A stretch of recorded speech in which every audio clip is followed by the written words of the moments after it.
Welcome to this Listening Inspires webinar on the occasion of Yoga Day. And today we'll be sharing inspirations about how yoga can support resilience and build unity in a changing world.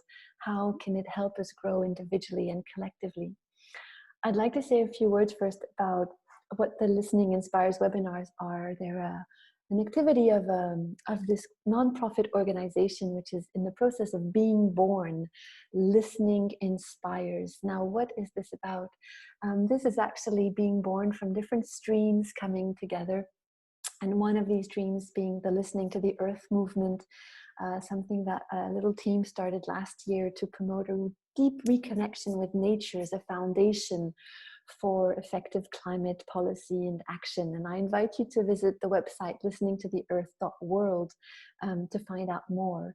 And we felt we needed an organization to both carry this movement, this campaign, but also share more offerings that have in common the invitation that if we want to see change for good in the world, we need to look at the change starting from within.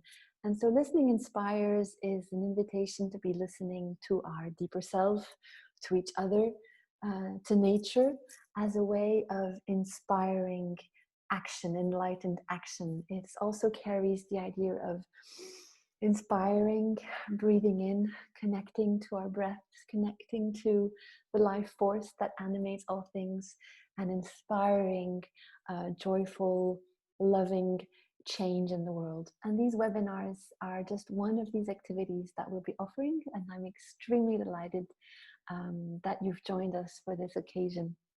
We have a beautiful group of people who will be sharing their experiences, their thoughts.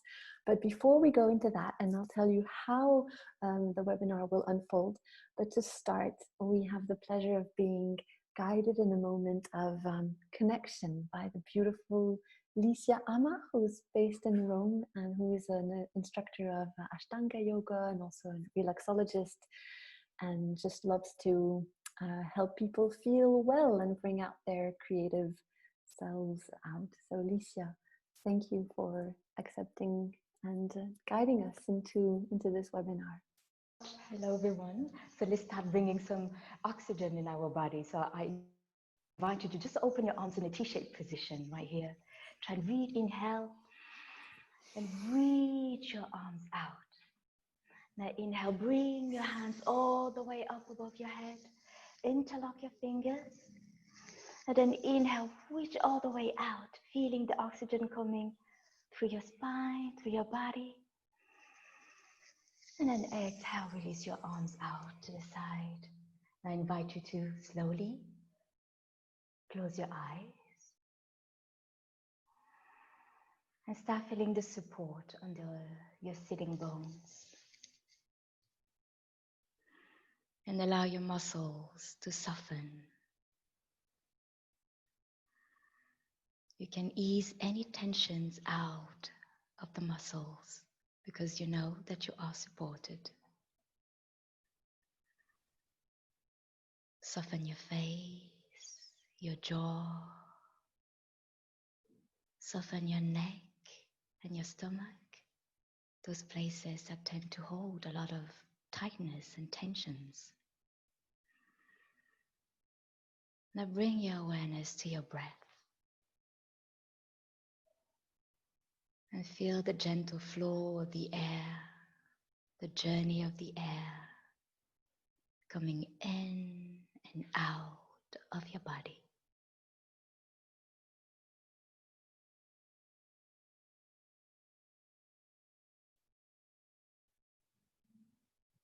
And notice how the air in unison with your body can allow your mind and thoughts to settle.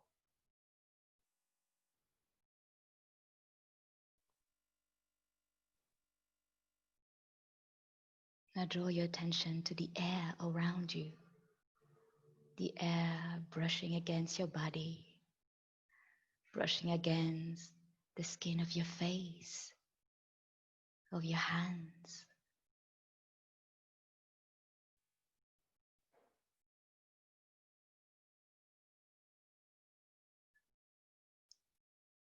Now, as you breathe, recognize that this air that sways the trees create rustling sound in the leaves.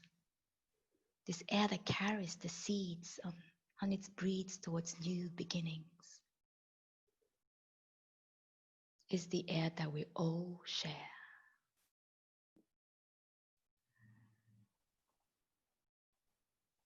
We breathe and share this life-living, life-giving air with all people and all beings on the earth. It is this air that unites us all. So let's breathe together, breathe in unison. So I invite you to inhale in 6 and exhale in 6. So inhale, 2, 3, 4, 5, 6. Exhale, 2, 3, 4, 5, 6. Inhale, 2, 3, 4, 5, 6. Exhale, 2, 3, 4, 5, 6. We are breathing together. Breathe and feel the people present here on this call. Feel the people breathing with you. We are part of one belonging. We are one. Ponder for a moment the sense of oneness and allow the emotion to sink in.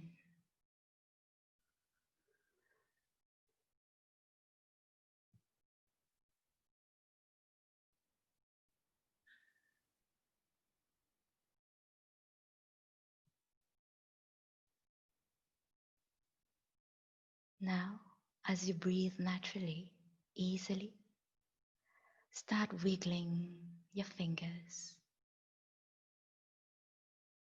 Now rub your thumb across the surface of each finger.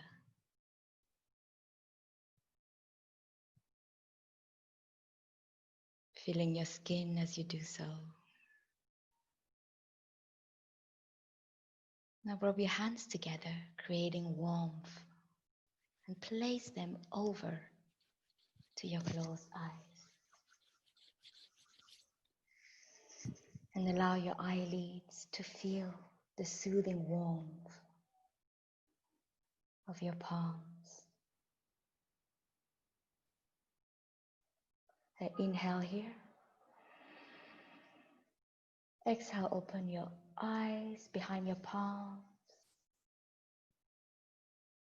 And we gently release your hands down. Welcome everyone. Enjoy this session together.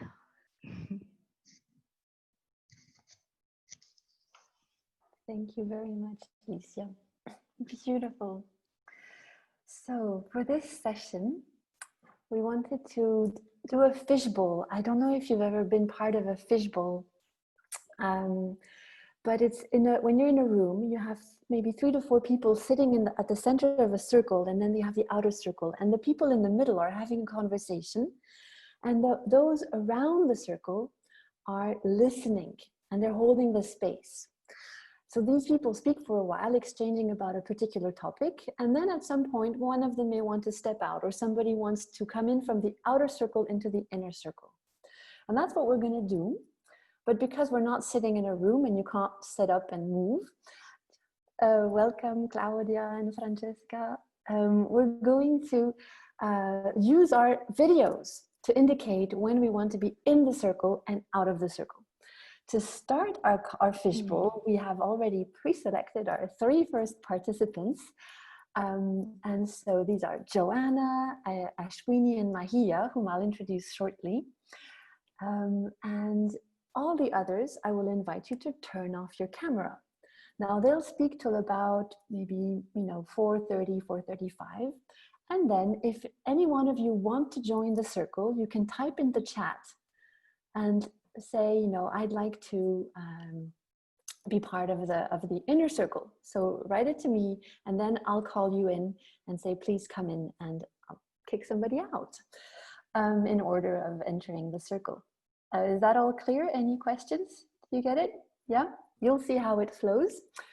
And so the way we'll do this is we'll have a first round with Ashwini, Laura, Mahia, and Joe, and then we'll open up, and then they will have a little conclusion, and we will have the honor of having the closing of this webinar with some thoughts from Arudra, who will guide us also into a moment of mindfulness.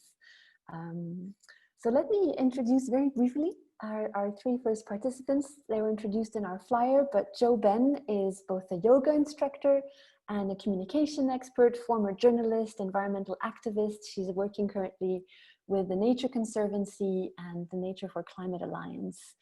Ashwini is also combining those two worlds, environmental activist who's done a lot, especially in the Pacific. She's from Fiji, and she's also an instructor from the Art of Living Foundation, so working on well-being and happiness in many ways. And Mahia is from the Ananda community in Assisi. She is passionate about many things, the environment, also food, an amazing cook. She's written beautiful cookbooks that you should check out and order.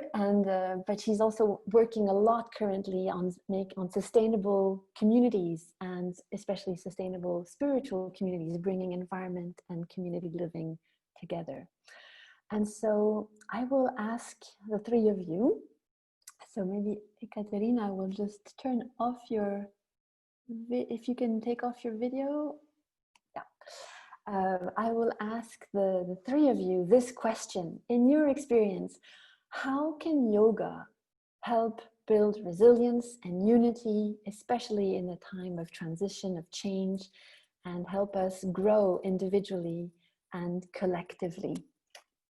So I will just be turning off cameras and explaining why in the chat for those who joined in late. So Jo, the floor is yours. Please share your individual experience in this matter. Thank you, and hello everyone. Thank you for joining too.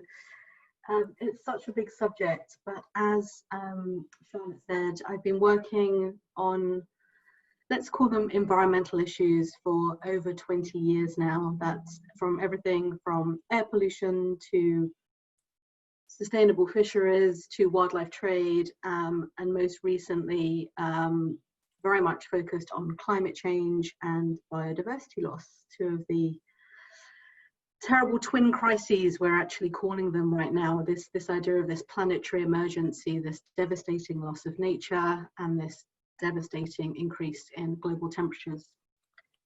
And perhaps it's not a coincidence that I've also been practicing yoga for 20 years. And the more that I've witnessed the destruction of the planet, and in some ways, yes, there have been victories, and yes, there are bright spots of hope, but overall the trajectory has been pretty bad. My yoga and spiritual practice has increased. So if we had two axes, I could almost track the planet this way going down, and my own personal trajectory going up. And it's got me thinking a lot about why we practice our version of yoga, or what we do to go inwards, to perhaps find that courage to go outwards. And one of the things I have been thinking about a lot is our responsibility as yogis or practitioners of whichever faith or spiritual tradition that we follow. And originally, of course, it was about detachment from life in many ways. It was about being insular. It was about withdrawal of the senses. It was about really going inwards. But in this modern age, my personal opinion is that yes, we have to go inwards to find that stability, to find that center, that axis, but then it is our duty to go outwards in the world. And I heard an expression the other day, which is, there are no enlightened beings, but there is only enlightened action. And that for me really sums up my philosophy around why I do yoga. Yes, I took up yoga probably quite selfishly, to feel better, to relieve stress. to find that center, to find some kind of meaning, perhaps in a world where we don't have that spiritual connection, a lot of us, until we journey out and we find it. But now when I pre-COVID days, when I go to yoga classes in studios, I would look around, and I will be honest, I would sense a sense of frustration, because I would look at all these wonderful beings and then think, are you even looking, and perhaps this is judgmental on my part, we can discuss this, but I would sit there and think, are you looking at what's happening in the world around you? Are you taking your action off the mat and into the world? And there are plenty of things we can all do, whether it's gestures, whether it's petitions, whether it's taking action on the streets, whether it's changing our individual lifestyle, and frankly, even learning about what's happening on the planet and really taking time to do that. I also heard the other day, interestingly, that these, TED Talks, famous TED Talks where their slogan is, spreading good ideas. They're also now saying we need to change that slogan. We need to move from ideas to action. The world is in a crisis place. The UN has called the pandemic, an SOS signal for nature. We know that there is a planetary emergency. There is a lot of good work going on around that. There are, the UN even yesterday, and the World Health Organization and the UN Environment Programme released a report, as the WWF, linking the destruction of nature to the current pandemic. There is a lot of information out there, and yet when I speak to even friends, I'll say, do you know that there's any relation perhaps between what we're going through and what's actually happening in the world? There really is very little understanding. And that's not blaming anyone, but it is a tool, but it is a request, I suppose, to actually start learning and taking action. I don't know how much longer I've got, Charlotte. We can carry on in the chat. Yeah, no, I think thank you so much for these opening, Joe, and maybe Mahia, you can tell us how this resonates with you, and maybe some of the work the community of Ananda is also, how you've taken that turn in this crisis. Exactly. Thank you, Joe. I actually really resonate with what you're saying. So I've been living at Ananda for 20 years, so it seems that 20 years is a very special number. And there's a huge movement towards what we can call communities, or sometimes people call them eco-villages. And these in themselves, we're recognizing more and more, are a solution to a lot of the problems that we're seeing in the world. So we've got broken economic models, we've got broken education models, we've got broken social models where people don't even have any connection with each other anymore. We've got broken environmental models. Everything's broken, and we can look at communities as one of the solutions to a lot of these things. In fact, communities or eco-villages have been created in order to build resilience on all of these levels, and we can go into that if anyone's interested. At Ananda, we have a slightly different focus. We build resilience on all of those levels that I just mentioned, but our main focus is spirituality. So everything that we do comes from the central point of our spiritual life. That, for me, that's yoga, that's meditation. We have a meditation practice very strong. We practice Kriya Yoga meditation twice a day for about 3 hours a day. So we're kind of give a lot of importance to our meditation. When that's my resilience. That's what I have to say very strongly. It's exactly the same as what Joe said. That's what gives me my inner strength. And everyone in the community is practicing the same practice, the same meditation. And that's what's giving all of us our inner and collective strength. And so everything that we do, both individually and as a community, comes from that point of inner strength and inner connection. Decisions we make, conflicts that may come up, challenges we may have, interactions with each other. We bring yoga. I mean, our teacher, Paramahansa Yogananda, brought Kriya Yoga to the West, but he brought spirituality to be practical, to be brought out into our daily lives, as Joe was saying, not to just retreat within. Those times are over. They don't exist anymore. We're here to bring yoga into everything we do and into the world. And for me, yoga is that place I touch inside. You can call it what you want. Some people call it God. If that's a problem, I don't like that word particularly, but you can call it Satchitananda, consciousness, existence. whatever this, you can call it your higher self, whatever works, but don't let the word disturb you, because the word doesn't matter. It's just a label. It's the experience that matters. And so that inner contact every day with that inner experience, which is an experience of unity and expanded sense of self. There's something greater than just me. This little wave upon the sea, underneath, there's the ocean, which connects all of us. And if we dive into that ocean every day, then it's very difficult to enter into conflict and disharmony and selfishness and greed, because you feel that connection. So what we're seeing in the world is these two energies which are conflicting with each other. There's the energy of connectedness, which is a place of love and harmony, cooperation, and then there's an energy which is the opposite, contractive, and that's where me, my, mine, what's in it for me, selfishness, greed. So basically all of the problems we're seeing in the world, we can say are a result of our inner consciousness. They start from our inner consciousness. Are we expanded, yoga, or are we contracted, ego? Thank you. Okay. Thank you so much, Mahia. Ashwini, how is this resonating with your own experience, or what thoughts or emotions are coming inside you right now? Yeah, I must say I'm feeling very privileged to be kind of the only person representing the global South almost on this call. It's probably a time zone thing, right? Well, so I'm from Fiji Islands, and at the moment I live in France. And I think my vision and what's been said so far, and even the topic, it resonates quite differently for me, because when I started doing yoga, it's not something because I look Indian that I kind of started following from birth or from my household. It was not something that popular back home. And when I learned about yoga as a child, I'd go down on the street and practice it with somebody. And then I thought, oh, but okay, whatever. And then we continue with our life. And at some point I found the organization called Art of Living, which is run by somebody called Sri Ravi Shankar. He's the founder. And what I realized in the practice and in the first training, that, hey, hang on, this training actually has some really good stuff that I can use for race relations. It was nothing to do with yoga itself. It was actually giving me tools to handle race relations issues in my very paradisiac country. I mean, Fiji is like all about beautiful beaches, etc. But even there, we have issues that are like underlying small ticking bombs. And for me, yoga and the values that came from the Art of Living Foundation was really about something that humanity can have and needs to have, no matter where we are, and things that we can practice in terms of human values that can unite us beyond how we look, beyond who we are or which part of the earth we come from. It didn't matter. And that's what attracted me to start practicing yoga, or rather using yoga to bring about unity in my country.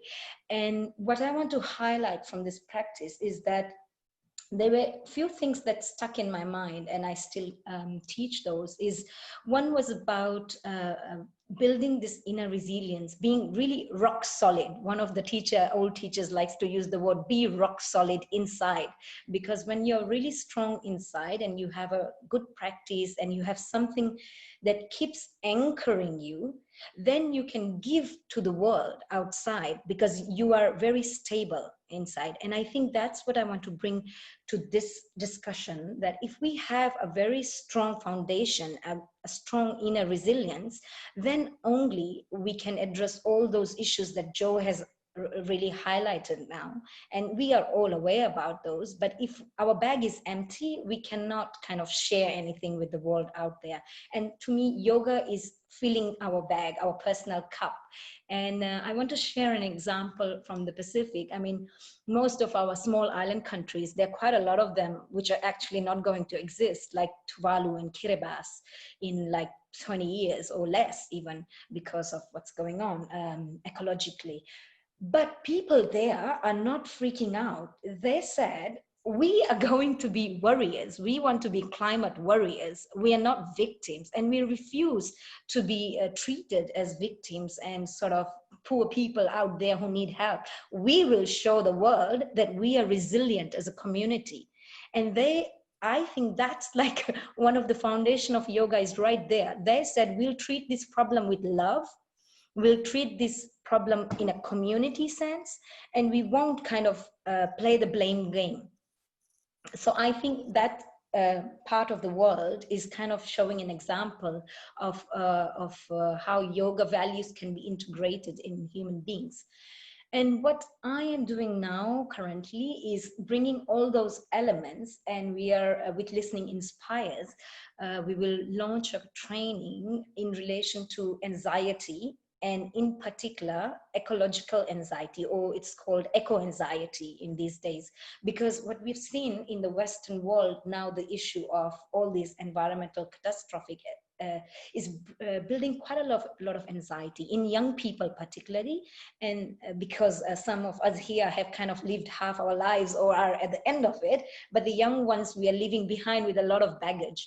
So what we are doing is bringing some of these philosophies from the yoga, and also looking into food and nature and naturopathy, like all the different healing techniques that exist in yoga, how we can package it in a way that we can make it accessible to everybody, and we can make people connect with those values even if they don't practice yoga, and that they can use this as a solution to the anxiety that's coming up in today's uncertain times.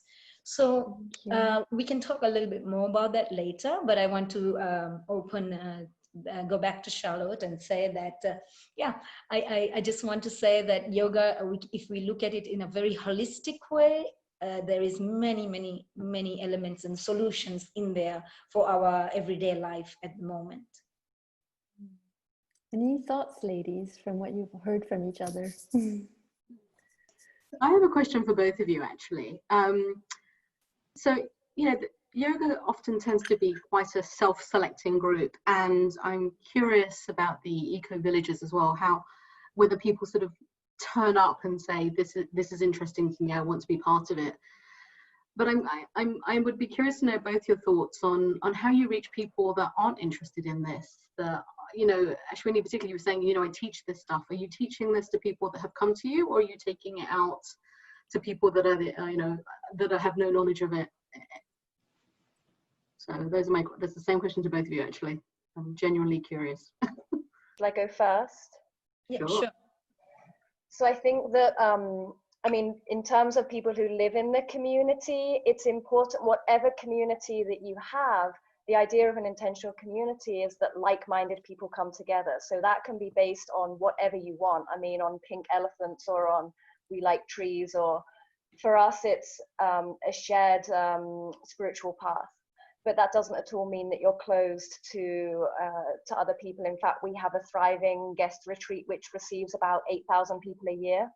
Just here in our retreat in Italy, we have retreat centers all over the world, and our teachings are universal. So these are universal principles. We're not just teaching sectarian, absolutely, otherwise I wouldn't be part of it. I'm not sectarian, I'm universal. Yoga is universal. We have people coming here and even living here from all different religions, all different cultures, different genders, different creeds. So, you know, we do courses for like how to deal with stress, how to have more success, how to attract money, how to live with more energy, healthy relationships with your children. I mean, all ways it shows how yoga is a complete, not just a philosophy. Yoga is very practical. It's a science and it's practical, but it's not sectarian. I think that's important to understand. So for me, of course, there are like lots of different streams of yoga, many different organizations, and so many names, right, that we can get lost with it. But in fact, the bottom line for most of the yoga teachings is same. So they're just different paths leading to the same goal. And in Art of Living, for example, we promote Smile, You know, the fact that smile is so essential, because adults these days have forgot how to smile. When we were babies, when we were born, we were smiling like 100 something times, like research shows. And as we grow old, we stop smiling enough. So, and then breath. We said that the art of breathing, that breathing is the healing tool, that we can resolve so many problems in our body through breath. So this is quite universal, and that's not for any particular type of people. So the tools, even if they're yoga linked, are quite generic, and it's accessible to everybody without any economic barrier, for example, or without particular followings or coming from whichever background. So and what I'm doing now is I'm trying to take some of those things from the yoga into the eco-anxiety solutions through Listening Inspires. So that's our idea of making it accessible to non-yoga people. So it doesn't have to be that I'm a yoga practitioner. It can be I'm somebody in the business, I'm a change maker, I'm a leader. How can I use some of these values to integrate in my everyday life? And also yoga, for example, how can that help build your immunity and strengthen your system during this time of pandemic and help you live healthier life? For example, using the Ayurvedic branch of yoga. So I think what my inner calling now is to mainstream yoga, you know, not just the postures, but to mainstream everything that it has, from food to breath to postures to whatever else we have in the bag. Thank you. If anybody would like to come into the fishbowl, I'm tempted either write or turn on your video directly to join the conversation. Licia, so shall I invite Joe to leave? Is that okay? Of course. Well, thank you so much, Joe, for this question, because it has been something, you know, I've been practicing yoga for a while, and I was thinking, how can I bring it in? How can I bring it out there? You know, and I started to practice what they call in France, we have this branch called relaxation. It's called relaxology. And it's when you start studying it, you realize that they sorry, I don't, the noise, sorry about that. That it draw its knowledge from yoga and meditation, right? And the aim is actually trying to. So Ashwini, it's all about smile, and you said what was the other one? I can't remember. Breathing. And Breath. breathing. Thank you so much. Breath and smile, and in relaxation, basically, it's calm. You want to help people to reach calm, because a calm mind, a calm brain, performs better. A calm mind decides with more clarity, and a calm heart loves with more consciousness somehow. So we do a lot of exercises. So we go through, you know, put people into relaxation, and it's really tailor-made to the needs of each individual. And as a teacher, I managed, with the help of the head of the department, to set up a course, a well-being and relaxation course. And God, the amount of students who signed up for the class, in actually 2 minutes, I think my class got filled. And so there is definitely a need, and perhaps it's not called yoga, as you said, Joanna and Ashwini, but it's there. It's already out there, but under different names. So thank you. I think that the thing that's important in anything we do is the actual experience of it. Because you can talk and explain what you do, people can get blocked by words, but if you can just get them to have an experience, whether it's in a yoga class or whether you're doing breathing or diet or anything, once they have the actual experience of this is helping me to become more resilient, this is helping me to improve my relationships with others, this is helping me to approach my problems with calmness and solution consciousness and creativity, instead of always getting stuck on the same, you know, in the same issues, and exactly, then that's what's going to change people. So I think just bringing people into an inner experience is the most important thing we can do. Then people decide, does it help? Yes. No. You decide. Yeah, exactly, Mahia. Yeah. It's all about Vanmala, I see, sorry to cut, I see Vanmala is raising a question in the chat, but Vanmala, would you like to join the fishbowl? If so, you can turn on your video. If not, Ashwini can address your question. I can just turn on my audio at this point.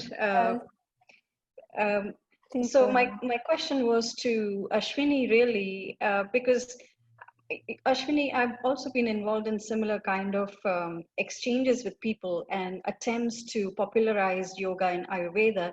But oftentimes people have this preconceived notion, and it's not a wrong notion in a way, because yoga and Ayurveda did originate from India, and people think, you know, this is a Hindu thing, and it's you know, how can we convert, quote unquote, to a different religion? And this is nothing about getting people onto a kind of a religion, and we know it's not. But how do you you know, get people to see this is about union with nature, union with oneself, union with the source, and union with every other being on the planet, and it's nothing religious in that sense. So I'm just wondering if you've had any considerations about that, because you're, of course, you're going to a global audience. Mm-hmm. Yeah, nice one. You know, what happens is when we communicate anything, if we use a jargon or a word that comes from Sanskrit, then people automatically connect it to India. So what I have done actually, and I do quite often in France, because also in France, you can't really use those words in French that you would use in Hindi. So it helps me. Everybody likes, for example, if I take just an ingredient like curcuma, like turmeric, and it's become such a global spice. Now, even it's not only in India, it's probably in Madagascar. I mean, many countries are exporting these spices that we use in Ayurveda. So what I have tried to do is detach the word Ayurveda. I don't say it often. And I try to produce videos, recipe books, and examples of different recipes of foods that work with different body types or different sicknesses. And we talk in terms of just what's your problem at the moment, how are you feeling, and then kind of addressing that with the right kind of food, instead of saying, okay, this is your dosha, or this is how it is. I don't think we need to get into the theory unless the person is interested in the theory. For example, naturopathy is a Western word for same thing that Ayurveda is, in a way. I mean, Ayurveda is much more complex, but here people are taking, I realize that people in the Western world know so much about all these natural herbs and plants and things to take. So they have their own set of Ayurvedic tools. And what is also important is to acknowledge their tools and say, yeah, you already have that, you know, it does the same thing or similar thing, and that you can add this one if you want even more impact. So the way I have handled it is to try not to show that that's the only way, or the Indians knew it all, which is something that puts off people. Because of course the whole philosophy comes from Asia. So I try to say, you know, in many parts of the world, in Africa, for example, when I talk about women and pregnancy, I show them how they give birth and what herbs they use. And I don't say that only in India people do that, because I know that there they do it anyway. But I try to show how global these solutions are, that Mexico, Latin America, Africa, they are all using some of these elements, which is common even in Ayurveda. So I try to give it a more, let's say, a more global twist. Yes. And Mahia, you practice Ayurveda, so you might have something to add. I really appreciate that, Ashwini. I remember while talking to some of my students, I did the same, not mention about Ayurveda, but bring in actual scientific studies. And these are scientific studies conducted in the West on turmeric, for instance, or other spices. And these are coming out. So because science has such a strong kind of, you know, it's seen as a very valid, if anything is considered to be scientific, it is supposed to be valid. That's where we are today. So taking what is the situation today, because everybody believes in science, taking that and saying, okay, so what has science to say about this? And then there are people who are yoga practitioners who are conducting scientific experiments on the benefits of meditation, for instance. So bringing in science is a great help. It's just a thought, and I thought I'll just put it out there. Yeah.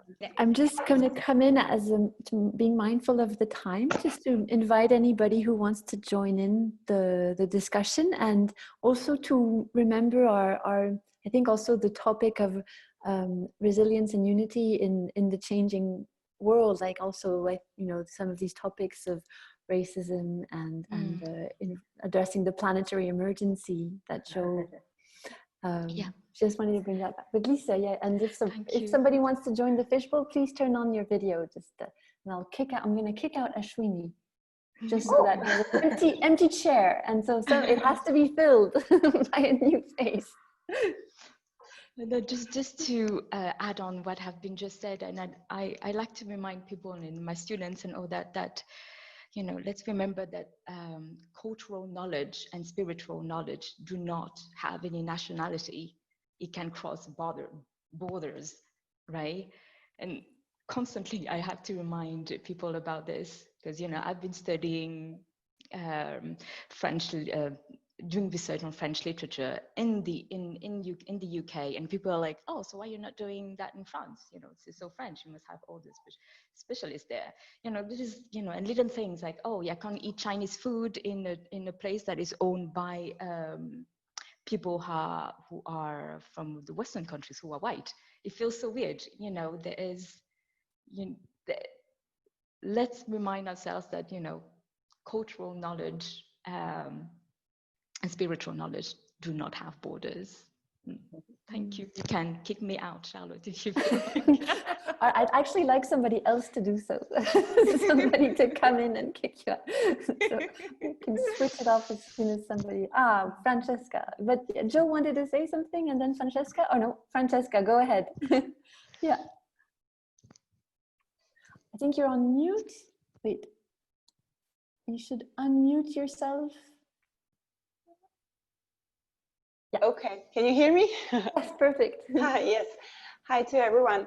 I just want to say that in my experience as a yoga teacher, I feel that this moment right now it's really special, because talking to my students and talking to myself, I feel that now it's really the moment to do what Joe was saying in the beginning. That is taking action and bring yoga out of the mat. Because I think everybody started to do yoga in order to feel good, to find inner peace, to find the contact with the soul, and to feel connected with the whole universe.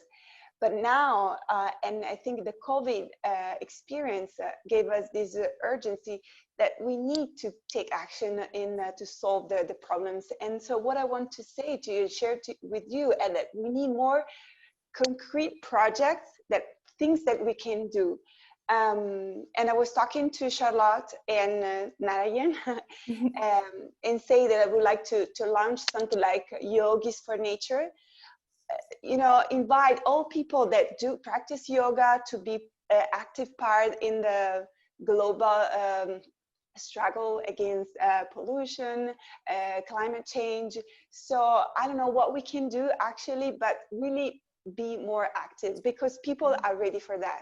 So we can use this moment to really start something new. So I just want to share this enthusiasm and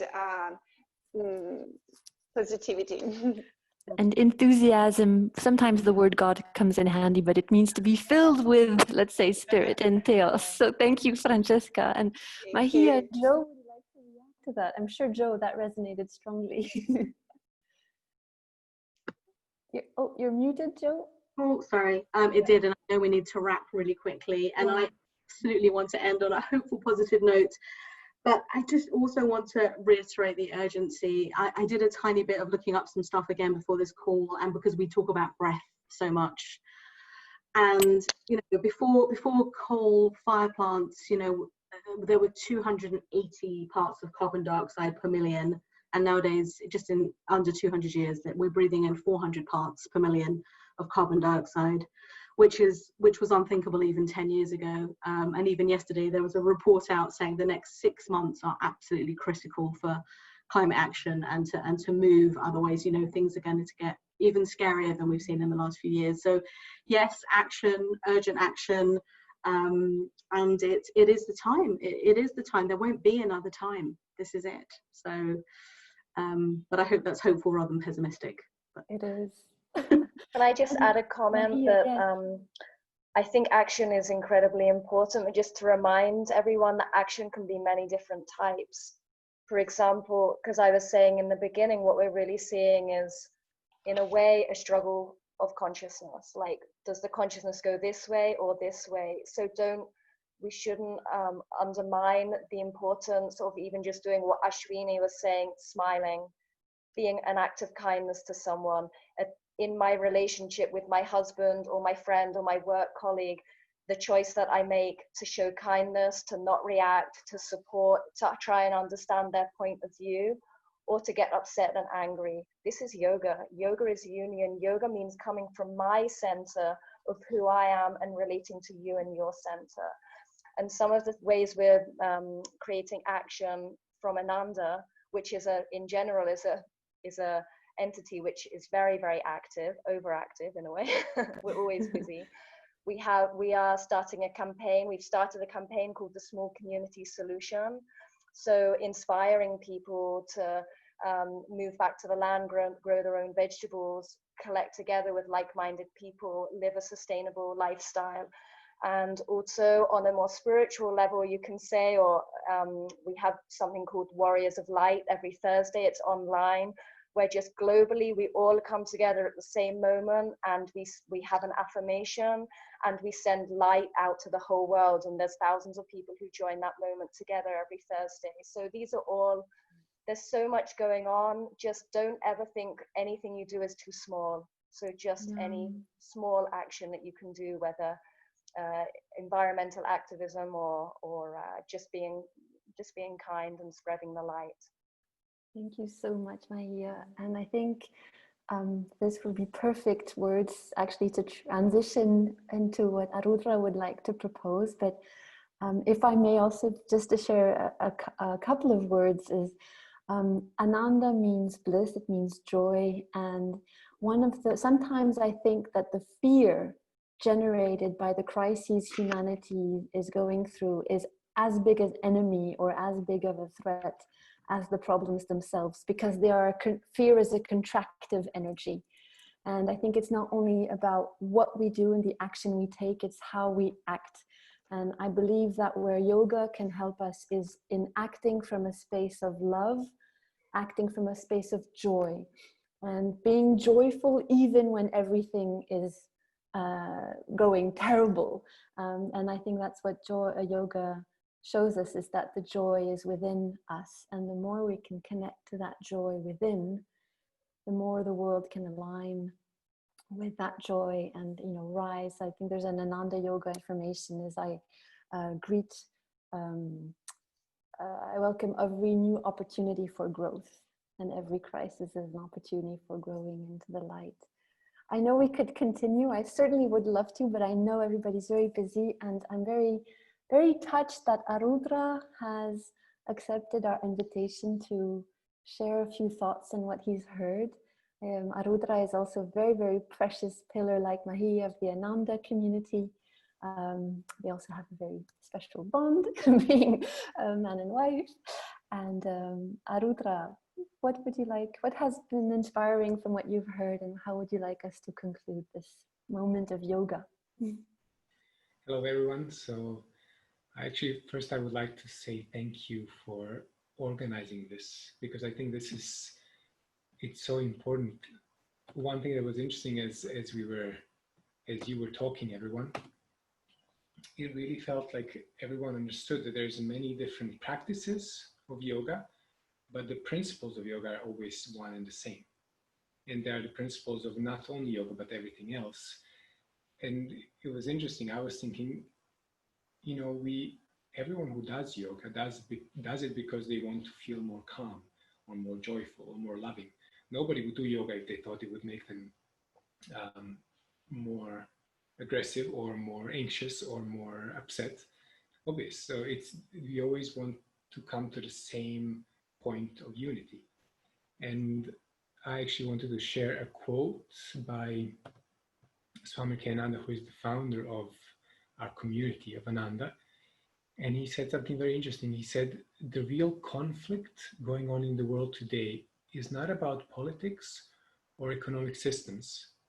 It is between those who live under the delusion that matter is the ultimate reality, and those who understand that the underlying truth is consciousness. And it's interesting, one of the great scientists we all know, Albert Einstein, he said that a problem cannot be resolved on the same level of consciousness it was created on. So in order to change anything in the world, we have to always, it has to come from the right point of origin, or actually it has to come from our point of origin. And that is what yoga does. It helps us to get in contact, get in touch with our own true self. Just, you know, Mahia is my wife. We are married, so, which you might have noticed. And it's interesting, I was reflecting even on a very personal level, when you're in a relationship with someone, the way you say something, you can say, I love you. And it can really express a deep feeling of love. Or you can be annoyed and you said, well, I told you I love you, didn't I? It's, you say the same thing, but the effect is completely the opposite, isn't it? And that's what yoga, I think, brings to this whole picture. I remember meeting different environmentalists and different people activists who really wanted to help change the world. Some of them really inspired me because they carried a deep conviction. They carried an understanding that the world cannot change by changing only the physical plane.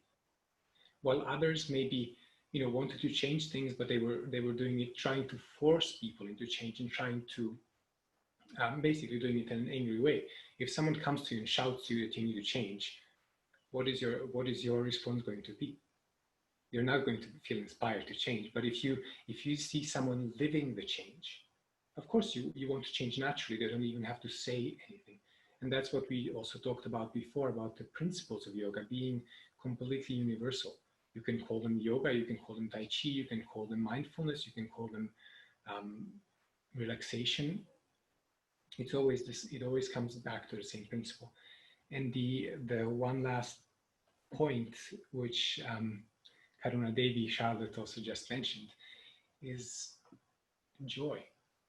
You know, I've never seen anyone who convinced me that what they're doing is right if they didn't have enthusiasm, if they didn't have joy. And I thought if everyone agrees to go 3 minutes longer, wanted to just end with a very simple chant, which is called, the words are joy, joy, joy, joy, ever new joy, which is basically our own essence. So.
joy, joy, new joy.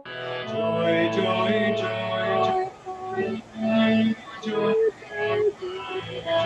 joy, joy, and new joy,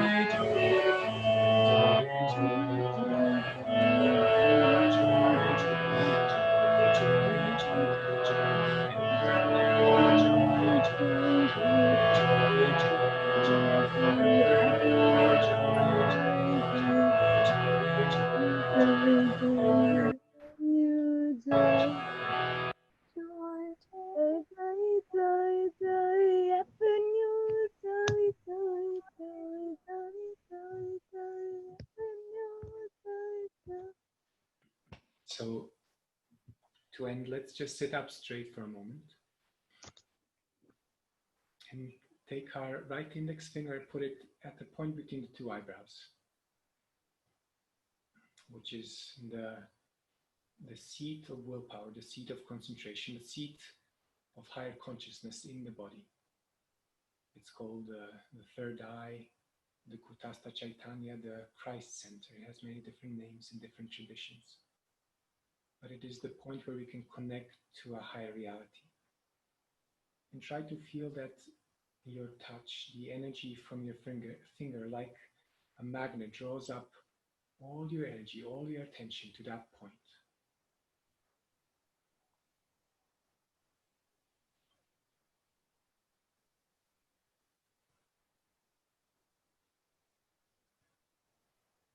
And then relax the hand. And just keep focused at that point, trying to perceive this inner joy, this inner presence. Whether you perceive it as joy or peace or light or love.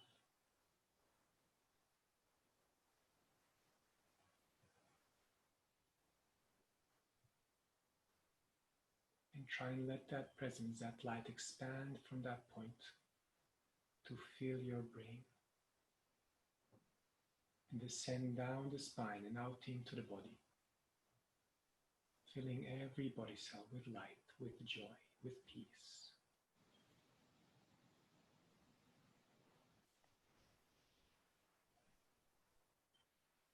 And let that light and presence expand beyond the body to fill your whole house and gradually expand to fill your neighborhood, your country,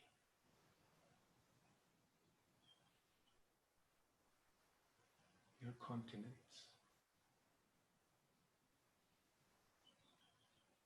And then let it expand to fill and surround, penetrate the whole world.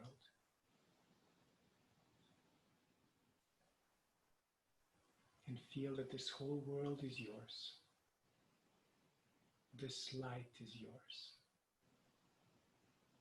This light that connects all hearts,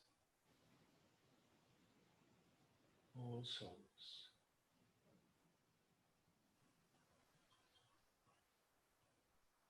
And try and especially infuse that light into those places in the world that need help, that need support. Into those hearts that are suffering. Feeling this light, guiding, nurturing every human being, every being on this planet, and the planet itself.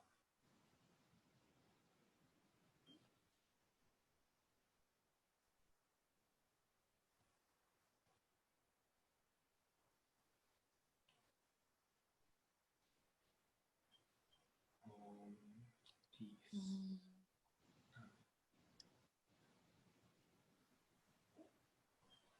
Thank you so much. Thanks to all of you for this beautiful moment.